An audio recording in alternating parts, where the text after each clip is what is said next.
Raon, ça a été un personnage récurrent et puis il y a eu des épisodes qui ont marqué énormément les enfants.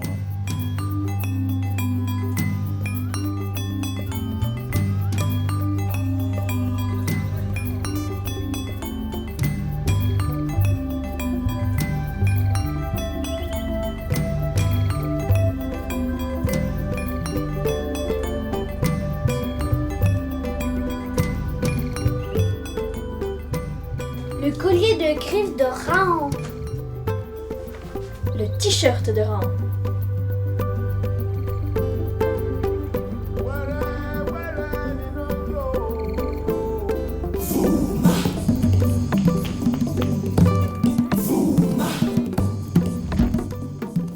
Et voilà, Raon revient. Ah oui, voilà un épisode, la mort de Raon.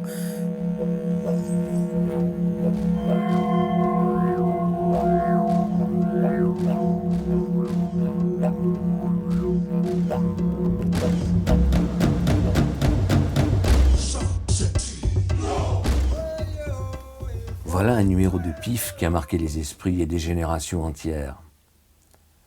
La mort de Raon, en lettres blanches sur fond noir, c'est quelque chose qui était un coup de tonnerre dans le domaine de la presse et chez les gamins de l'époque. Alors il faut savoir qu'à la fin de ce récit, Raon est mort, il gît sur une pierre, et c'est terrible pour les enfants. Ils sont sur une grande pierre et le peuple qui est autour, il voit Raon en train de se faire tuer par le sorcier.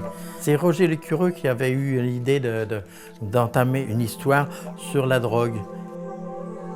Au niveau scénaristique, c'est la première fois qu'un scénariste faisait mourir son héros. Et c'était un exploit scénaristique important.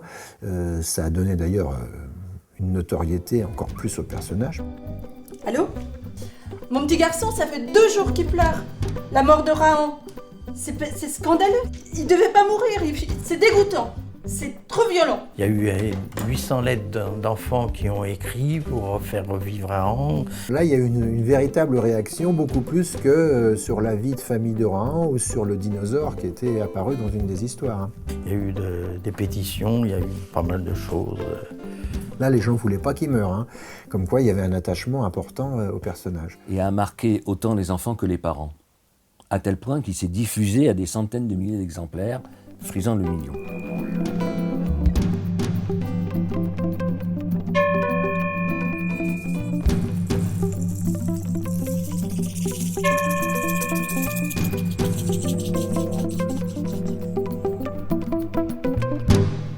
Le gadget de la semaine, c'était un stylo pendentif, pas plus intéressant ni moins intéressant qu'un autre gadget.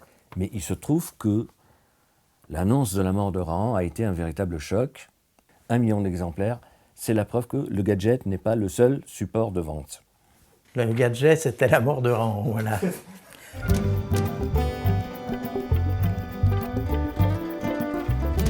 Tu me le passes? Non. Tu me le passes? Non. Tu me le passes? Non.